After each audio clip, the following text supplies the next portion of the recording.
अहो साहेब, हे फाईलचं काम कधी निघेल हो? खूप हेलपाटे मारलेत.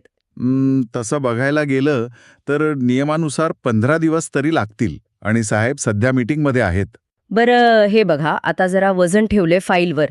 काही मार्ग निघेल का? अरे बापरे, केबलवर वजन पडलं की फाईल कशी आपोआप पुढे सरकते बघा. आजच्या आजच करून देतो की. तर असेल दाम तर होईल काम. या 100% खऱ्या ठरणाऱ्या म्हणीचा हा आपला रोजचा अनुभव. पैसे दिले की नियम कसे बदलतात यावरच आपली आजची ही सखोल चर्चा केंद्रित आहे. अगदी बरोबर. मला तर हा पैशांचा खेळ म्हणजे एखाद्या व्हिडिओ गेममधल्या चीट कोड सारखाच वाटतो.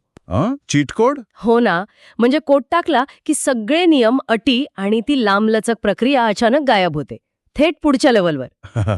चीट कोड ही उपमा एकदम मस्त आहे. पण इथे एक मोठी गोम आहे. ती काय?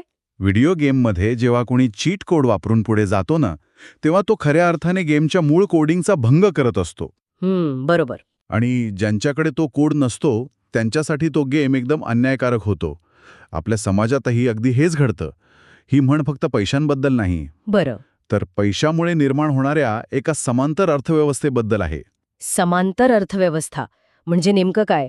म्हणजे आपण अनेकदा पाहतो की सरकारी रुग्णालयात 50 रुग्णांची लांबच लांब रांग असते. हो, आणि दुसरीकडे खाजगी रुग्णालयात थेट VIP ट्रीटमेंट मिळते. सर प्लीज इकडून या वगैरे. हो ना, किंवा ट्रॅफिक सिग्नल तोडल्यावर ते समजून घ्या ना साहेब म्हणत केलेली सेटिंग. खरंय, अगदी रोजची उदाहरणे आहेत ही. हे सगळं पैशाच्या जोरावर होतं. पण यामागे नेमकं कोणता नियम काम करतो? यामागे अर्थशास्त्राचा एक साधा नियम आहे, टंचाई, म्हणजेच स्कॅर्सिटी. टंचाई. हो, जेव्हा सिस्टीममध्ये एखाद्या गोष्टीची कमतरता असते, मग ते रुग्णालयातली बेड असो किंवा हाऊसफुल चित्रपटाचं तिकीट असो, अगदी बरोबर. तेव्हा ती गोष्ट मिळवण्यासाठी एक प्रचंड मोठी स्पर्धा सुरू होते.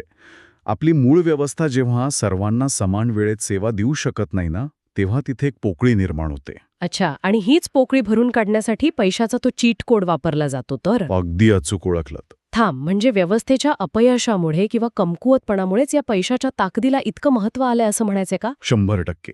सिस्टममधल्या अडथळ्यांचा हा थेट परिणाम आहे. पण मग मला सांगा, आपण सगळेच सिस्टीम फॉलो करण्याऐवजी जुगाड आणि ओळख काढण्यावर इतके का अवलंबून असतो? कारण पैसा इथे नुसता प्रभाव पाडत नाही, तर तो वेळेची बचत करतो आणि प्रक्रियेतला त्रास कमी करतो. म्हणूनच लोक रांगेत उभे राहण्याऐवजी शॉर्टकट शोधतात. म्हणजे जर सर्वांना वेळेत सुविधा मिळाली असती तर रांग मोडून पुढे जाण्याची किंवा पूर्ण बुक असलेल्या लग्नाच्या कार्यालयात एक्स्ट्रा पैसे देऊन स्लॉट मिळवण्याची गरजच पडली नसती. अगदी तेच. हे पटतंय. पण मग मला एक सांगा, बरेचदा असं म्हटलं जातं की पैशालाही मर्यादा आहेत. पैसा सगळंच विकत घेऊ शकत नाही वगैरे. हे ऐकायला खूप छान आणि आदर्शवादी वाटतं.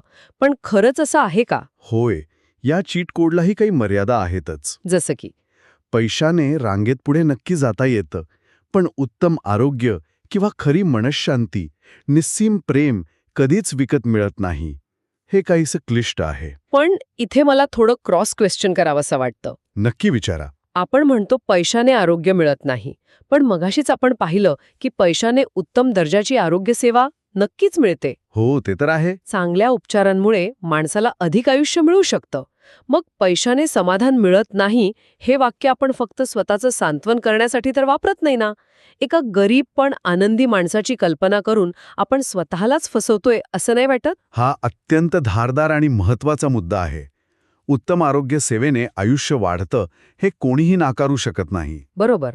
पण इथे क्वालिटी ऑफ लाईफ आणि स्टेट ऑफ माइंड या दोन पूर्णपणे वेगळ्या गोष्टी आहेत. म्हणजे कसं? पैसा माणसाला अतिशय उत्तम मऊ गादी विकत घेऊन देईल, पण शांत झोप नाही.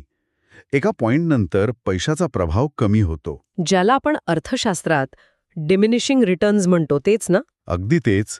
भौतिक गरजा पूर्ण झाल्यानंतर माणसाला आतून जे समाधान लागतं ते कोणत्याही दामने मिळत नाही.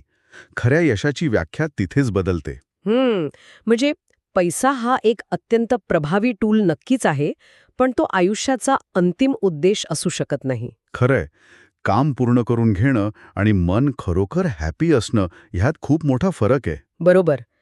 असेल दाम तर होईल काम हे व्यवस्थेचा वास्तव असलं तरी तो जीवनाचा एकमेव नियम नक्कीच नाही. आणि म्हणूनच ह्या चर्चेच्या शेवटी प्रेक्षकांना एका नव्या कोणातून विचार करायला लावूया. कोणता विचार? आपण सुरुवातीला पाहिलं की 15 दिवसांचं काम एका दिवसात होतं, कारण तिथे दाम होता. पण कल्पना करा, जर उद्या जगातले सगळे पैसे अचानक नष्ट झाले बापरे. आणि हा दाम नावाचा प्रकार संपला, तर आपली कामे करून घेण्यासाठी भविष्यातील नवीन चलन काय असेल? हा विचारच चक्रावून टाकणारा आहे. जर पैसाच नसेल तर तो माणसाचा स्वभाव असेल, एकमेकांबद्दलची माणुसकी असेल, की लोकांची कौशल्य एकमेकांना देण्याची देवाणघेवाण असेल? नक्कीच. यावर विचार करण्यासारखा आहे. आजच्या चर्चेतून मिळालेला हा नवा दृष्टिकोन खरोखरच भन्नाट आहे. अशाच मजेदार म्हणींचे अर्थ समजून घेण्यासाठी आणि अशा सखोल चर्चा ऐकण्यासाठी लाईक, शेअर आणि सबस्क्राईब नक्की करा.